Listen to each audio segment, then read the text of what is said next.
নমস্কাৰ ছাত্ৰসকলৰ কাৰণে লৈ আহিছোঁ এটা খুবেই গুৰুত্বপূৰ্ণ ভিডিঅ' যিসমূহ ছাত্ৰই কলেজত পঢ়ি আছে বা হায়াৰ ছেকেণ্ডেৰীত পঢ়ি আছে বা ইউনিভাৰ্চিটিত পঢ়ি আছে সিহঁতৰ কাৰণে এই ভিডিঅ'টো খুবেই গুৰুত্বপূৰ্ণ। আপোনালোকে কেইদিনমান আগত হয়তো গম পাইছে যে বাবু আঁচনি আহি আছে ছাত্ৰসকলৰ কাৰণে। যিসমূহ ছাত্ৰই কলেজ ইউনিভাৰ্চিটি বা হায়াৰ ছেকেণ্ডেৰীত পঢ়ি আছে সিহঁতৰ কাৰণে বাবু আঁচনি দিব চৰকাৰৰ ফালৰ পৰা। বাবু আঁচনিৰ এপ্লিকেশ্যন ফৰ্মখন ক'ত পাব আপোনালোকক সময়ত আমি জনাই দিম। এতিয়ালৈকে কোনো ডিক্লেৰেশ্যন অহা নাই। খুব সম্ভৱতঃ আপোনালোকৰ পঢ়া কলেজত বা ইউনিভাৰ্চিটিত বা স্কুলত আপোনালোকে এই ফৰ্মখন পাব। ফৰ্মখন যেতিয়া পাব আপোনালোকে কেনেকৈ ফিল আপ কৰিব লাগিব তাৰ ভিডিঅ' মই আপোনালোকৰ কাৰণে লৈ আনিম। এই চেনেলতে আপোনালোকে পাই যাব। তাৰ কাৰণে এই চেনেলটো ছাবস্ক্ৰাইব কৰি থ'ব।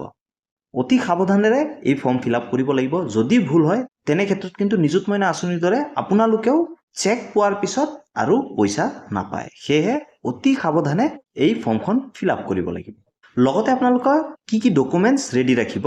এক নম্বৰতে আপোনাৰ বেংকৰ একাউণ্ট, দ্বিতীয়তে আপোনাৰ আধাৰ কাৰ্ড আৰু তৃতীয়তে হয়তো আপোনালোকৰ ৰেচন কাৰ্ড বা ইনকাম চাৰ্টিফিকেট দৰকাৰ হ'বও পাৰে। যদিও ৰেচন কাৰ্ড বা ইনকাম চাৰ্টিফিকেট বাধ্যতামূলক নহয়, কিন্তু আপোনালোকক জনাই দিছোঁ হয়তো ৰেচন কাৰ্ড বা ইনকাম চাৰ্টিফিকেট দৰকাৰ হ'বও পাৰে। ইনকাম চাৰ্টিফিকেটৰ কাৰণে কেনেকৈ আবেদন কৰিব তাৰ ভিডিঅ' মই এই চেনেলত লৈ আনিম। তাৰ কাৰণে চেনেলটো ছাবস্ক্ৰাইব কৰি থ'ব। এই ডকুমেণ্টছ কেইটাৰ উপৰিও আপোনালোকে এটা কাম কৰিব লাগিব।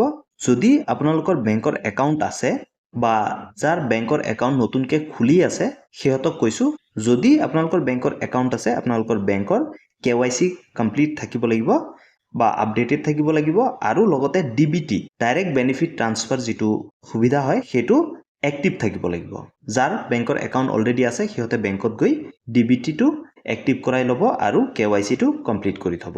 আৰু যিসমূহ ছাত্ৰৰ নতুনকৈ বেংকৰ একাউণ্ট খুলিছে বা আপোনালোকে যদি খোলে তেনে ক্ষেত্ৰত বেংকত আপোনালোকে এই দুটা কথা ক'ব। অৰ্থাৎ যদি আপোনালোকে নতুনকৈ খোলে তেনে ক্ষেত্ৰত KYCটো আপডেটেড থাকিব, KYCৰ কাৰণে চিন্তা কৰিব নালাগে, কিন্তু আপোনালোকৰ DBT যিটো সুবিধা হয় সেইটো এক্টিভ কৰাই ল'ব। তাৰপিছত ফৰ্ম আপোনালোকক হয়তো 1 জানুৱাৰী বা 1 জানুৱাৰীৰ আগতেই দিব। আপোনালোকে চেনেলটোৰ লগত জড়িত থাকিব। আমি আপোনালোকক জনাই দিম যে কেতিয়া আপোনালোকে ফৰ্ম পাব। আৰু ইয়াৰ উপৰিও আপোনালোকে আমাৰ ইনষ্টাগ্ৰাম পেজ বা ফেচবুক পেজতো ফ'ল' কৰি থ'ব।